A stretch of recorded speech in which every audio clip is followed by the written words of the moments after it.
guys! This is Jamie and I just want to share with you yung thought ko lang regarding sa issue about sa mga single mom, okay? So nowadays, ang dami ko nakikita sa social media, okay? Even in TikTok, Threads, or Facebook, okay?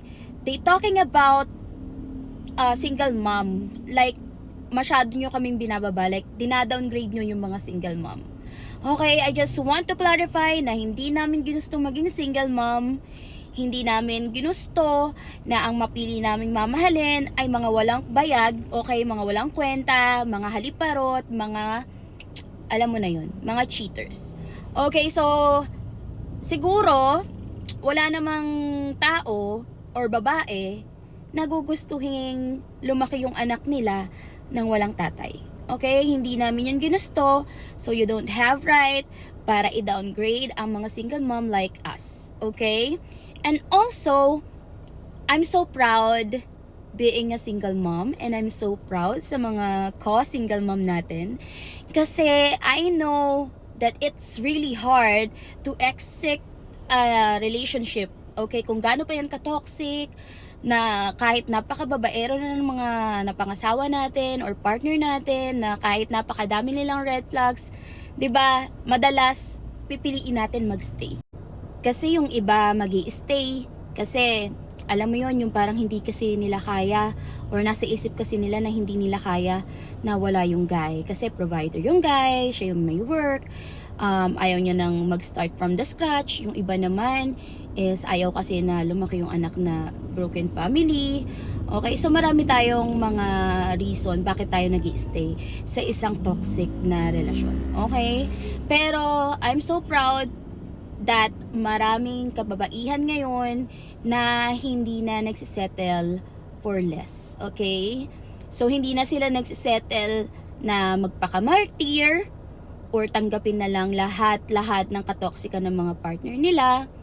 Okay, so meron na tayo kasing kakayahan para, alam mo yun, meron na tayong kakayahan para palakihin yung anak natin without a father.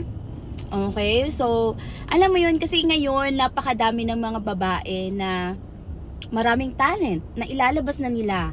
Unlike before, na alam mo yun, babae, parang babae ka lang. Yan lang ang gusto. Kasi nga, tayo, taong bahay lang.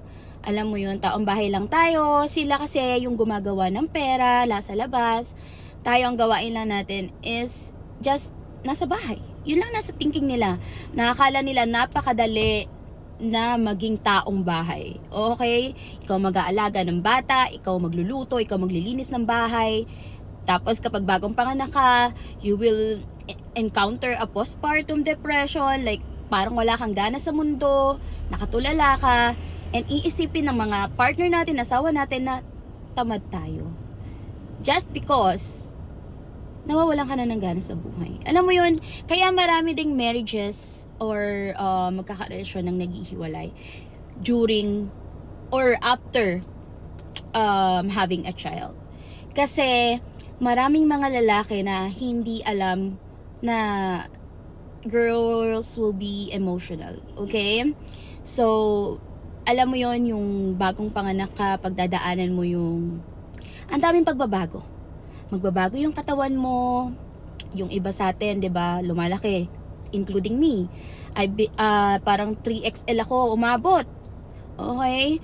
So, pagdadaanan natin yun eh. Magbabago yung katawan natin, magkakaroon tayo ng stretch marks, okay? And then, emotional as well. So, hindi naiintindihan ng mga guys yon. Kaya ang ginagawa nila, dahil nagbago na yung itsura natin, nagbago yung ugali natin, kasi may pinagdadaanan tayo, alam mo yon, maghahanap na lang sila ng saya sa ibang bagay. Na alam mo na, panandalian lang. Hindi ko alam kung bakit mas pinipili nila yung masira yung binuo nilang pamilya para lang sa, alam mo yun, 3 hours na sarap, na panghabang buhay na sakit yung kapalit. So yun lang guys, I just want to share this kasi masyado na kaming dinadowngrade. Like, hindi namin ginusto guys. Hindi namin ginusto na maging single mom. Okay, at least sa mga single mom, ang gaganda. Charot. So, yun lang. Masyado nang mahaba tong video, so hahati-hatiin ko na lang to. So, yun lang guys. Goodbye. Mag-ingat tayong lahat.